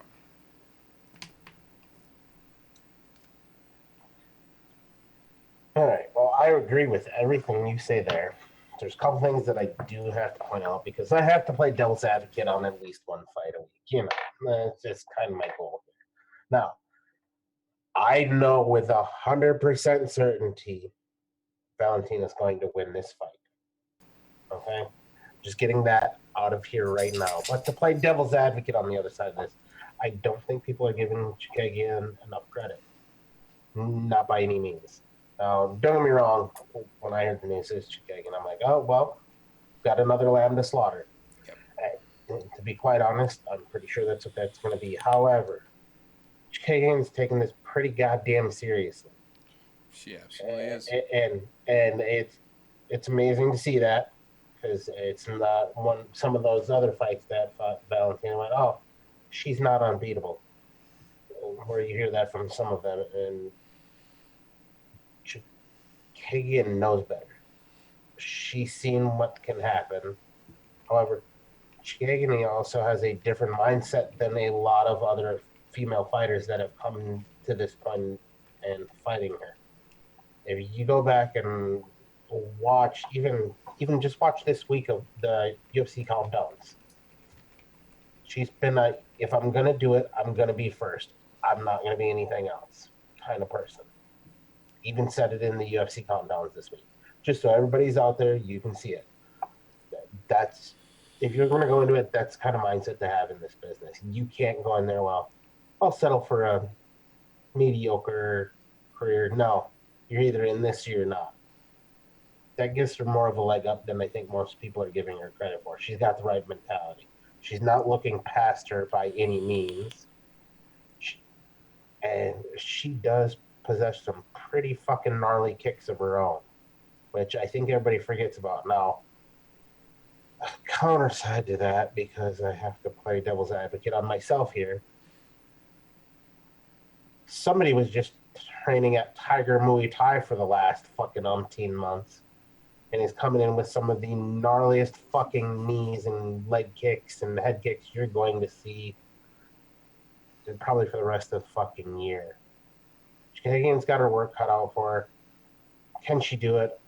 My own honest opinion, no. But to play devil's advocate, yeah, she's got a chance because she does have some gnarly kicks of her own. However, I'm going to give Chikagian the benefit of the doubt here, and she makes it past 3. Doesn't get finished till the 4th. Interesting. That's my devil's advocate on this, even though it's really not much of a devil's advocate because she's still going to end up with. Yeah, I would never go against Shevchenko, but there is something like she moves so perfect, right? And she's very quick. She doesn't telegraph stuff, but her moves are very known. And at some point, somebody is going to catch on to when you're perfect, then it's easier to. It's not easy to read though. She's not easy to read. That's the big thing. But you do know what moves are coming. and at some point somebody's going to catch her. And even though it's going to be really hard, I don't know if it's going to be the name I can't pronounce. Caitlin Chukagian. Caitlin Chogagonging. Caitlin Chocobo. Yeah. She's a Final Fantasy fighter. Caitlin Chocobo. Yeah. Yeah, can't bet it. Yeah, you guys said it already. She's just Valentina Shevchenko, even against shit, I can't even say her fucking name. Even against Nunes, I wouldn't even bet against her on a third time because I don't know if I've seen both Nunes fights, but I The definitely first one was seen a them. long time ago. The first one was old school, like early on in both of their MMA careers. Yeah, but the second one, I did think that she did win that one. I did think she was right. It was very, very, very close. It was a But good fight. It absolutely was a good fight. Yeah, but she was right. And she was definitely passionate about that too. That's actually a funny interview after. She's like, "Look at my face, and then look at her face." Yep. Yeah, got to go with Shevchenko on this one, and just about every single one after this one. Yeah. It's Enjoy watching her It don't matter who she fights though. She's really fun to watch. yeah, Just absolutely. how fast she is and how she does it, and just how perfect she is at what she does. No, Yeah. she's always entertaining to watch, and like TJ said, she just spent the last I think 2.5 months over in Thailand at Tiger Muay Thai with her mother, who is a world Muay Thai master, and her sister and her coach and their whole Tiger Muay Thai team, just getting that much fucking better than she already is. Like she fucking really needs it, but Now, here's the thing too, though. She started doing movies and shit, so she might pull a Tyrone Woodley or something and get even. Or who else did that? Ronda Rousey. yeah. There's always that possibility. I think the difference here though is that all those guys that fell off when they started doing movies weren't really complete fighters when they started doing movies. They had just gotten a little bit of notoriety, whereas Valentina has been literally a world-class world champion in multiple different martial arts for her entire life, and at this point is now also starting to do some movies. I think that might be just a little bit of the difference in there, though. But that brings us to the big ass tomahawk steak that is this meat and potatoes section of the meat and potatoes segment in the meat and potatoes portion of my show. I don't know, it's fucking weird. John Bones Jones versus Dominic Reyes. This I think it's fitting that they put these two title fights together, because when both of these fights were announced, myself and a lot of the more hardcore fans heard this and instantly went, another title fight? Wait, what? Neither one of these fights in the grand scheme of things in their division really make a whole lot of sense. But in both of these fights, you can't really deny that the challenger coming up has beat who they need to beat to get to a legitimate title shot. Not saying that neither one of these title shots are legitimate. I'm saying the matchups of the title shot is illegitimate to me. We've got a woman in Valentina who is quite literally, in my opinion, going to rule that women's 125 division until she decides otherwise. And in John Jones, coked out stripper loving car crasher though he may be, he really is the best thing that we have seen at 205 in a long time. The problem for me comes in, John Jones is what some of us refer to as a tweener. He's not quite a true heavyweight, but he's not quite a light heavyweight either. John Jones walks around about 235 pounds. Realistically, he could have himself a couple of healthy fucking dinners and be a legitimate heavyweight with no issue and no weight cut at all. But John Jones, as we've learned, enjoys cutting that little bit of weight to fight at 205, making a career out of beating up 185 pounders, moving up to 205 here. John Jones is a tweener who has basically made his name beating up the next class downs tweeners. Now, because, like I said in the chat, I don't like to waste my advocate time on anything but lettuce. I prefer to be the devil's avocado. In this situation here, I'm going to go for the lesser of the two evils here. Not that I believe this is how it's going to go, but what I think should happen for the world of the MMA gods to smile down in fairness so that we have balance as in all things. What we need to see, not what we are going to see or what we might see. What we need to see is what Dominic Reyes has been saying for the last about 2 weeks, a month or so, that John Jones is just a man. John Jones is hittable. John Jones is takedownable. John Jones is submittable. John Jones is not a superhero, much he might have looked that way against a lot of these smaller tweeners that he's been fighting. John Jones is not a superhero. He is not a god, even though he realistically is undeniably in the conversation for the pound-for-pound greatest MMA fighter we have ever seen. Like I said, it comes back to that tweener status here. And in this situation, we have got a gentleman in Dominic Reyes who has had that athletic mindset, that athletic work ethic, that athletic style his entire life as well. We know that John Jones grew up with a bunch of brothers who, several of them now play in the NFL. Dominic Reyes was a football player for his early years into his high school and college, and I believe was pro for just a little while and then was released, much like several other UFC fighters we have seen as well. I think this is one of those situations where Dominic Reyes isn't really coming into this with an ego. He isn't coming into this thinking that he's the next big world breaker. He's coming into this looking at it as John Jones is a man, and I'm a man. He's a fighter, and I'm a fighter, and I'm pretty fucking good, too. I'm fighting for the belt. I can show the world that he's just a man, and if I can show the world that he's just a man, I can take that fucking belt from him, and I can be the champion. And I think what we need to see is Dominic Reyes being able to do that. And I think there are a couple ways that he can do that. Realistically, John Jones, with the exception of Thiago Santos, has never fought someone with as much straight up raw striking power and precision as we have in Dom Reyes here. Now, the caveat to that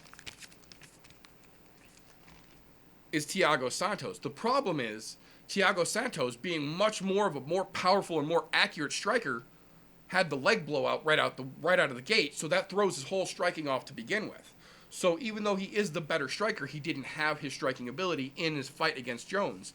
That's not what we're looking at here. I think what we're going to see this weekend is going to be a lot more reminiscent of what we would have gotten in John Jones versus Thiago Santos if Thiago's knee would not have been fucked up. Because the striking styles of these two gentlemen are both very, very similar, and the power levels are very similar. So aside from the power levels, Dominic Reyes also has great wrestling as well. He's also very agile for a big dude. So John Jones's quickness and his creativity is going to be a factor here, but not as much as it may have been in some of his other fights. I don't think it's how it's going to play out, but what we need to play out and what I would like to see play out is Dominic Reyes in the third, late, early fourth, catch John getting cocky and just land one square right. That's all it would take. I don't think that's what we're going to see. I don't anticipate seeing it. But if that's how it's going to go, that's how I think it would go. I think John's going to fuck him up, but that's my devil's avocado. Well, at least you got your avocado out and you're good. Right? All right. Well, then I don't have to do that here, which is fucking fantastic. I thought you'd really appreciate didn't want to that. have to do it twice in one time. I thought you'd appreciate a break. Yeah. It's hard to do in situations like this because I know what's going to happen, but I also know what could happen too. Yes. Like Dominic Reyes, he's obviously earned his shot. Hats off to him. Has he earned it dominantly? Not quite as much as I think. There's other fights he could have taken before fighting Jones. And to be honest, I wish they would have made him fight another one because he ranked like number 4 right now or something. Yeah. Yeah, he could have fought number 2 or something like that because of course he's not going to fight Santos because Santos' fucking knee is still in recovery mode. Don't get me wrong. I've seen some of his videos where he looks like he's making really good progress, but bet if he blew that motherfucker out, we're probably not going to see him till the end of the year. Yeah, if If then. if that, it'll probably be beginning of next year. Like it's probably going to end up being a year layoff, which sucks because Santos is a fucking killer. Yeah. But Reyes, I don't, I don't see the comparison with him here in Jones. The only comparison I see here is he's just about as tall as Jones, but he gives up a fucking 7-inch reach disadvantage. 7 inches he's giving up to Jones. Granted, there's not anybody in the 205 division that fucking has the reach that Jones has. He has one of the longest reaches in the UFC. And that's a scary prospect when you're giving up 7 inches. Yeah. But what I think is going to end up happening is we're going to see Jones get crafty, and he's going to come up with some shit and catch them from some strange angles that Reyes is not used to seeing. Because, look, Jones throws some shit from some weird angles. He likes to throw elbows that people don't see coming. Fuck, you've seen him do the fucking uppercut elbows before. People don't see that shit, or you'll see him with those step-in elbows where he's throwing from a fucking side. And he likes those oblique kicks to the fucking knees. Yeah, he does. And that's not something Reyes has had to deal with before. Don't get me wrong. I know Reyes can fucking grapple, but I don't think he's at the same level of grappling as fucking Jones is. And even if he catches Jones, we've seen Jones in fucking hot water before where he's had to overcome some adversity and he manages just fine. We've seen him get rocked hard. I mean, look, he barely beat fucking Gustafsson in that first fight. Yeah, he did. Because he got fucking rocked, but he managed to come back. So I don't think that's going to make a huge bit of difference here. I think Jones gets it done, and I don't think it makes it out of the third round. Oh, well. Well, I don't have a piece of paper here with me. Hold your paper up. Caveat to that statement. That depends on whether John Jones wants to play with his food again. Because he has had a tendency to do that a lot lately, which makes for some fucking terrible fights. Well, not terrible fights, but Uninteresting. terrible in the sense of things he could have finished. Because there's been plenty of fights that we've seen in his last couple fights where he could have obviously finished somebody, but chose, no, I just want to prove that I'm better at them than their own game.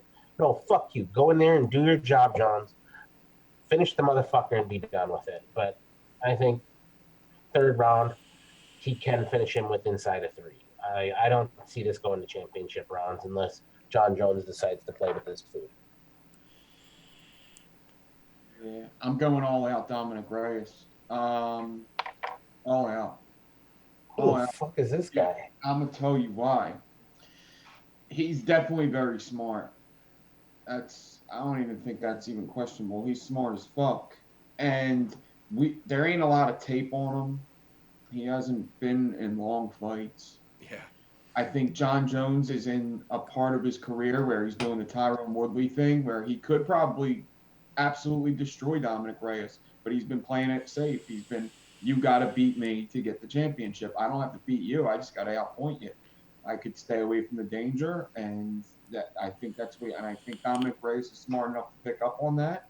I think that there was a time where John Jones is definitely still creative, but there was a time where it was more creative. But most of the stuff you see in his last couple fights, you're going to see them in this fight.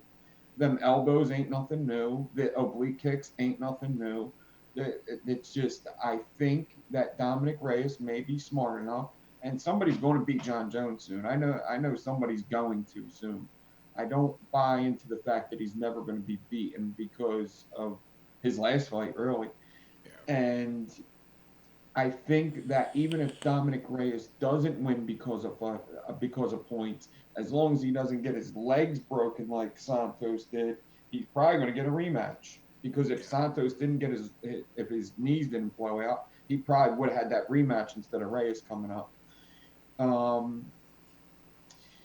John Jones is awesome, but I think there is something to say about him being clean and him uh, not playing like not having the dangerous lifestyle. I think that does play into the fighting thing. I really do. I think that the wild card and stuff like that, like him opening up fights with fucking flying fucking kicks and shit. I think that's the crawling on the ground to the middle of the cage. I think that's all part of that lifestyle, and I think him maturing changes that. Plus, I just hope. I'd like to see that division get shaken up a bit, and I kind of like Dominic Reyes to do it. And he's just a big boy and a superior athlete. He's just a fucking. He's just. I just think he. John Jones, the only way he's going to lose is to get knocked out, right? He ain't nobody going to out wrestle him. Ain't nobody going to outstrike him. Ain't nobody going to outpoint him. He's got to get knocked out. And the only person in that division, there's Santos, I guess, could do it. And Dominic Reyes is probably top of that list. So if somebody's got to do it, it's got to be him. You made one other good point there that just popped into my head.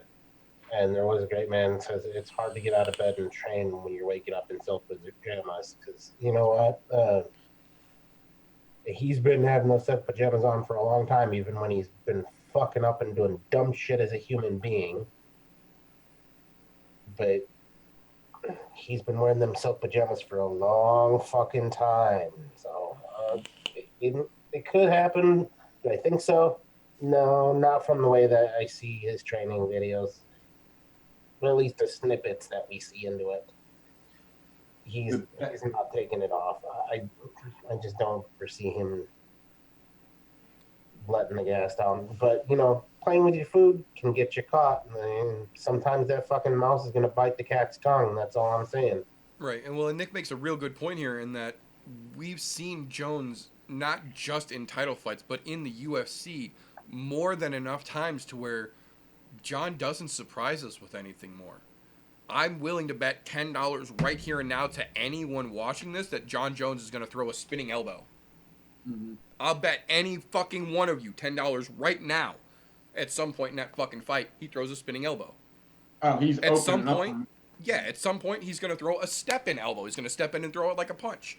He's going to throw an oblique kick. Nick makes a very valid point. All of John's best moves, we've seen time and time again, and we've seen them enough times where we know his setups for them as well. We also know that Dominic has a great fucking corner behind him, and they're not taking this lightly at all, so they absolutely will have trained this. And if you watched the Embedded series this week, you saw that Dominic Reyes has spent time literally in his living room by himself riding the stationary bike just watching John Jones fights, looking for ticks and looking for tells, all by himself, even without his corner. So they've done the research and we know what to look for. That absolutely, I feel, gives Reyes an advantage here. Yeah, that Reyes is super confident too. He believes in himself, and that's huge. Yep. That's humongous. Because most of the fights you see in John Jones, the people are defeated before the fight even starts. Yeah, he's got them broken before they get there. Yeah, and that's because of the whole world. But the best thing that could happen for John Jones is public figure, like public how people see him is a loss and coming back. Just a loss, not even coming back to win, but he will. But right, a loss would do him wonders. It would be so good for his career with how people would look at him. Right. I mean, of course, winning all the time would too. Right. Well, you also got to look at it this way. He is, aside from everything else, John Jones, to compare him to the other gentleman that I feel is his opponent in the pound-for-pound great competition, he's getting to that Demetrius Johnson level of title defenses where who are you really going to fucking put up against him now? Who really is on that same level as him in that division?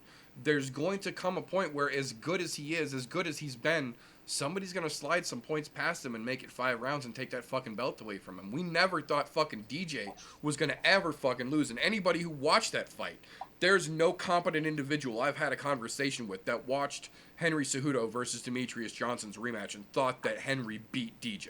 It didn't fucking happen. But that's how the judges saw it, and sometimes that's all it fucking takes. Somebody to go 5 rounds with you and make it to the end standing there next to you.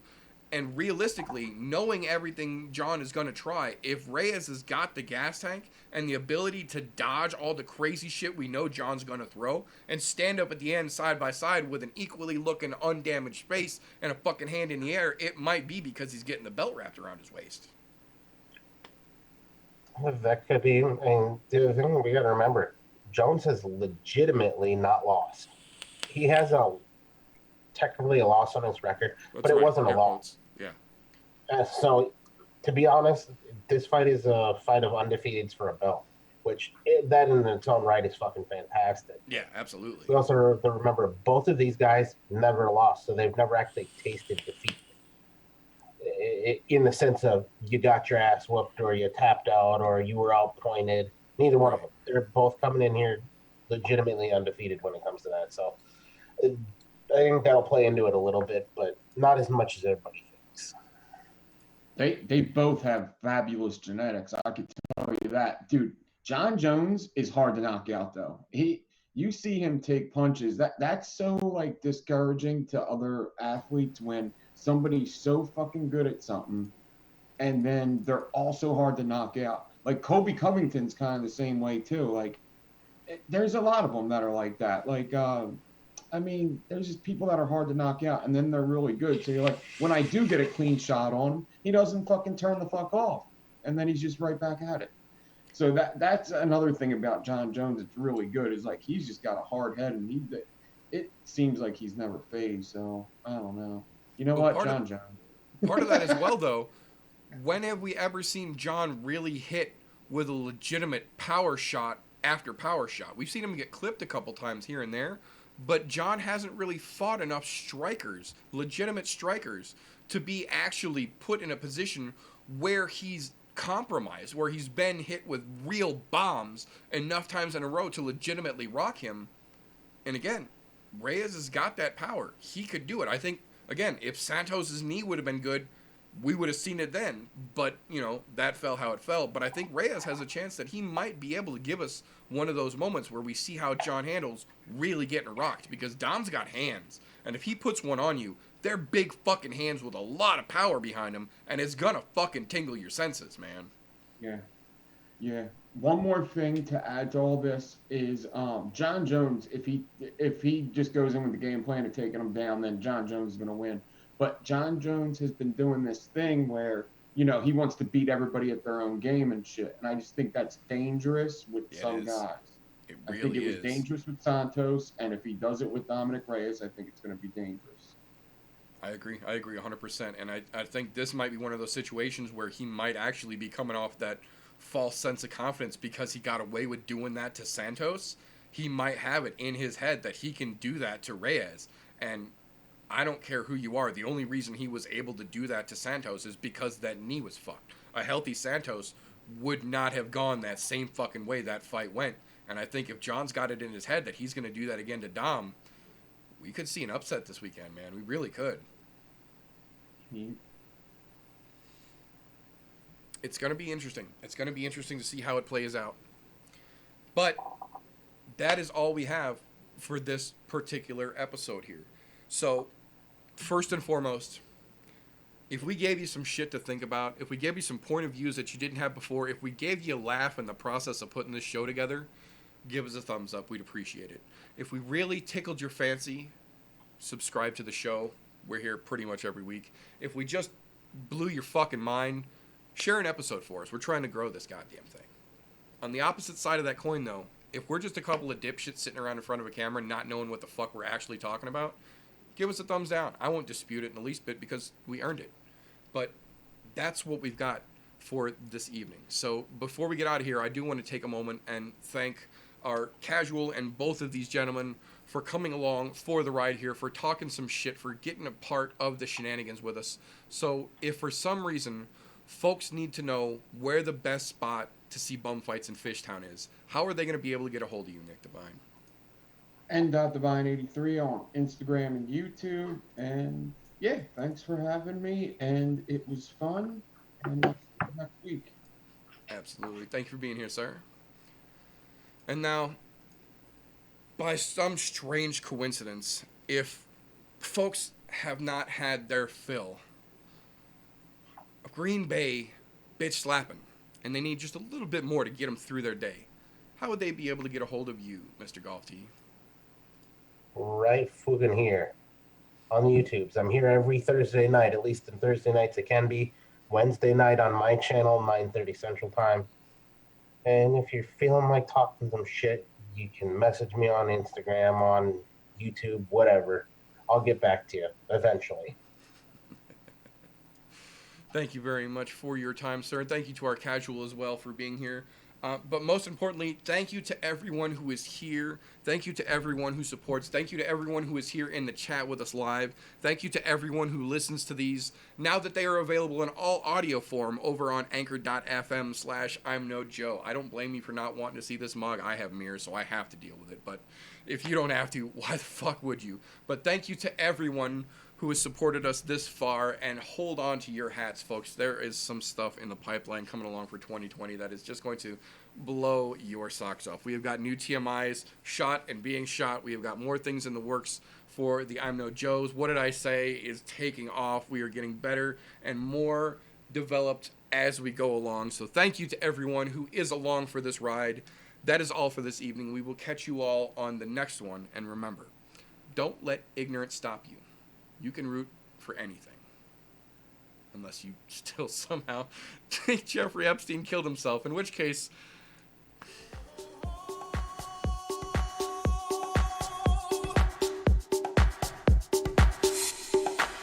Everybody was kung fu fighting.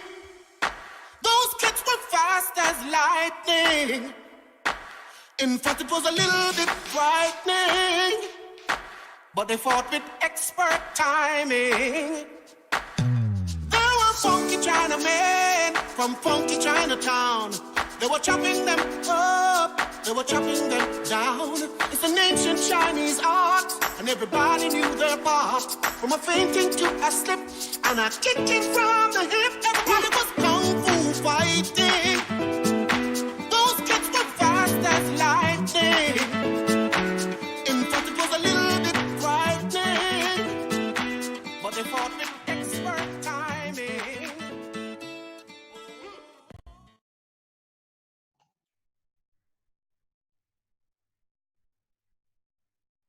I never thought that it would end this way, with no less look upon your face.